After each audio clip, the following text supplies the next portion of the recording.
Esta é uma história real.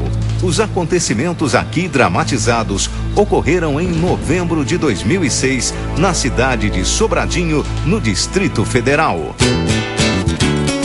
Sobradinho, cidade satélite do Distrito Federal, foi fundada em 13 de maio de 1960 e está localizada a 22 quilômetros de Brasília.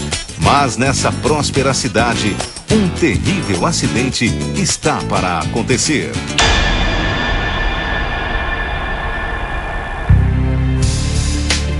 Segunda-feira, 6 de novembro de 2006. O início da semana para os bombeiros de Sobradinho está dentro da rotina desses profissionais que dedicam seus esforços para ajudar as pessoas e até a salvar vidas em situações de perigo. Pela manhã, saíram para atender algumas ocorrências e logo após o almoço, foram chamados para executar a poda de uma árvore que oferecia risco aos moradores. Depois do almoço, nós já tínhamos definido com a administração regional de Sobradinho que iríamos lá fazer o serviço. Fomos lá fica próximo do quartel, mais ou menos 1 quilômetro e meio do quartel, mais ou menos, na parte de trás. Aí fomos lá com a viatura fazer o serviço. Foi quando começamos a efetuar o corte da árvore. Estávamos com a motosserra no quartel e pudemos dar um apoio a eles. Tanto é que no período da manhã fomos ao local, verificamos a situação e ficamos de retornar no período da tarde.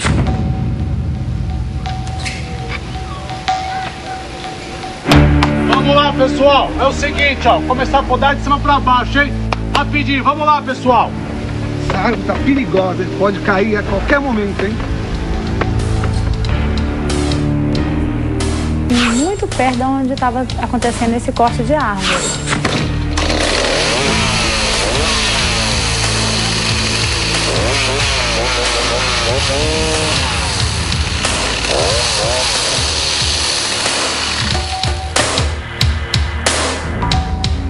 Lima, puxa a corda aí que já tá descendo o galho. É só você avisar. Agora.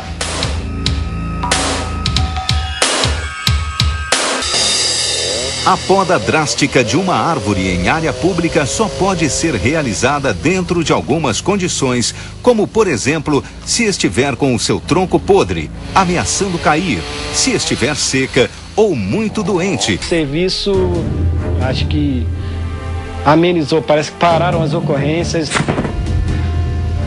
Tranquilo hoje, né, sargento? Uma chamada no rádio até agora. Que bom, Lima, e que continue assim. No período da tarde, quando eu cheguei, já encontrei os bombeiros cortando a árvore. Mais de um cortando, né? E enquanto uns cortavam, outros estavam recolhendo os galhos.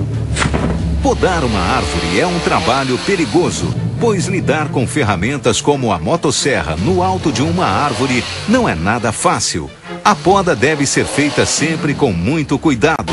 Só pessoas treinadas e usando os equipamentos corretos podem realizar o serviço.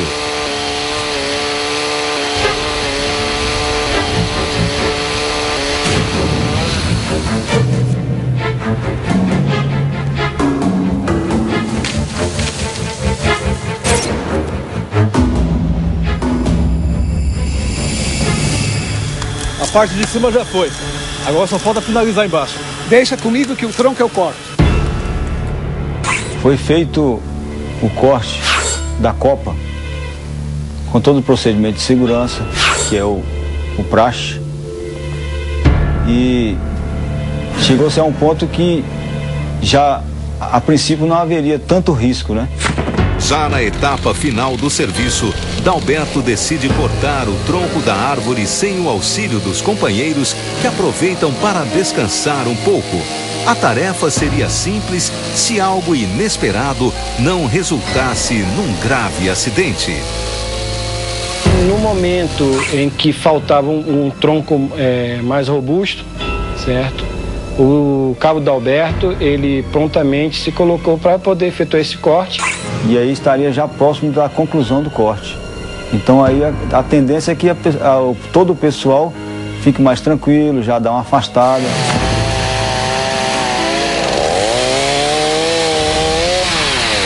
Aí vai o tronco, pessoal!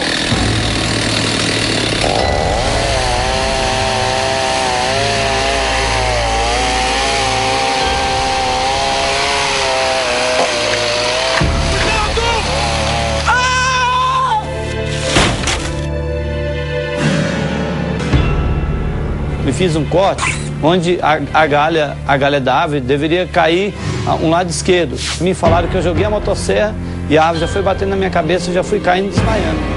Aí então o Dalberto se jogou para trás na intenção de se livrar daquela pancada, porém não foi o suficiente, sendo atingido na cabeça e lançado ao chão, onde, além da pancada na cabeça da frente, frontal, ele levou também a pancada na base do crânio, onde, segundo a medicina, é mais grave. Dalberto! Lima! Ajuda, Lima! Cuidado, coluna! Deu um pulso, Lima! Dalberto! Tá sangrando, Lima! Não, calma! Tá sangrando! Vou pegar meu pão! Dalberto! Vou chamar o socorro! De imediato já fui até a viatura. A gente estava lá através do rádio e solicitei o socorro com prioridade, porque a situação era grave. Começa uma corrida contra o tempo. Os colegas de Dalberto procuram mantê-lo vivo até a chegada da ambulância. Mas seu quadro não é nada bom e sua vida está por um fio. Ele estava inconsciente, sem respirar, certo? E exclamamos a ele, chamando de todas as formas, ele não respondia. Eliette recebe o telefonema avisando sobre o acidente com o marido. Desesperada, vai buscar mais informações no quartel e segue para o hospital em seguida. Aí chegando lá, né, eu cheguei assim desesperada, aquele tanto de bombeiro, aí já começou a conversar comigo, me acalmar. Assim, me passou tanta segurança que eu não achei que fosse tão grave.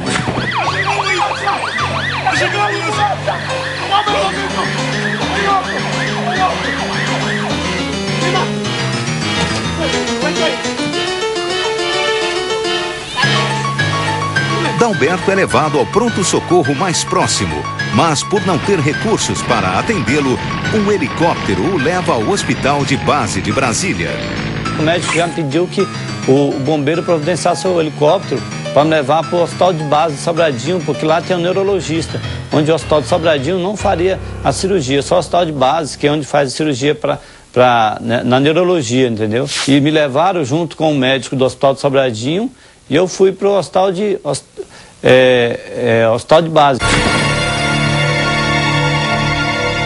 Dalberto dá entrada no pronto-socorro do Hospital de Base de Brasília. A esposa Eliette e vários colegas bombeiros estão no local preocupados pela gravidade dos ferimentos e pedem ao Dr. Márcio Vinhal que ajude a salvar a vida de Dalberto. Em nenhum momento os médicos falavam assim grave. Em nenhum momento era gravíssimo, sabe? Eu lembro que teve uma hora assim que o médico foi lá na sala, ele olhou assim pra mim, só fez assim, né? Balançou a cabeça. Aí falou assim, olha, ali só se for um milagre mesmo. Aí eu na hora que ele falou assim, eu falei assim, não, doutor, um milagre existe, o meu marido não vai morrer. Eu tenho 4 filhos pequenos e nós vamos continuar a nossa vida, ele não vai morrer.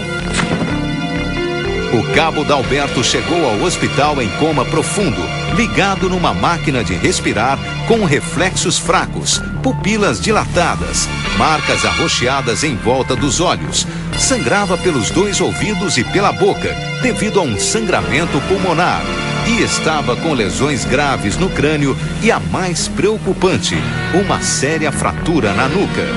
Teve uma perda de sangue não muito grande, mas considerável, correto, que nos deixou meio preocupado por ser uma região da parte da nuca, é uma região muito sensível e que realmente foi comprovada com a fratura de base do crânio, além da pancada que ele sofreu na parte lateral, né, do crânio, que resultou também a fratura e o estado que se agravou muito rapidamente.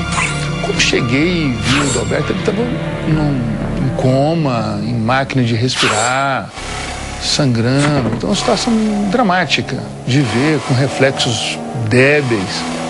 Sabia que estava ali um paciente em coma, já com as pupilas dilatando, dos dois lados, ou seja, não tinha nenhum sinal em que eu pudesse, porque ele tinha machucado os dois lados da cabeça. E apareceu um colega desse sargento Dalberto com uma máquina fotográfica digital, dizendo que acompanhou o colega lá e tirou umas fotos para poder mostrar o que tinha acontecido. E eu pedi para ver a foto. E nas fotos foi o que salvou praticamente, porque a gente conseguiu ver, nas poucas fotos que tinha, só tinha as 2 fotos, mas aquilo ali deu para a gente ver um volumoso coágulo de um lado do cérebro, naquelas fotos, e fez com que eu levasse o Dalberto imediatamente para o centro cirúrgico. O neurologista não vê outra saída a não ser realizar imediatamente a cirurgia em Dalberto. Usando apenas sua experiência e uma foto do ferimento na cabeça tirada por um bombeiro, o Dr. Márcio sabe que qualquer minuto perdido pode ser fatal para Dalberto. Mas havia ainda outra complicação. O cabo estava num nível de coma muito próximo da morte cerebral. Suas chances eram mínimas. A gente tem como graduar esses comas. E o coma, ele vai, assim, quando não tem mais o que ser feito, ele é grau 3. E quando a pessoa está acordada, igual a gente está agora, é 15. Ele estava em escala de coma de grau 4. Era o último nível antes da gente considerar ele como morte cerebral. Então ele estava no limite inferior da escala. Então era questão de minutos para que ele chegasse a 3 e a gente não tivesse mais o que fazer por aquele rapaz. Então não é muito comum um paciente desse sobreviver. É uma situação muito grave, muito grave, porque não era só lesão cerebral, era lesão clínica geral. Eliette e os colegas de Dalberto vão para o quartel, onde aguardam o final da cirurgia. Todos estão muito preocupados e fazem orações para que tudo corra bem para ele.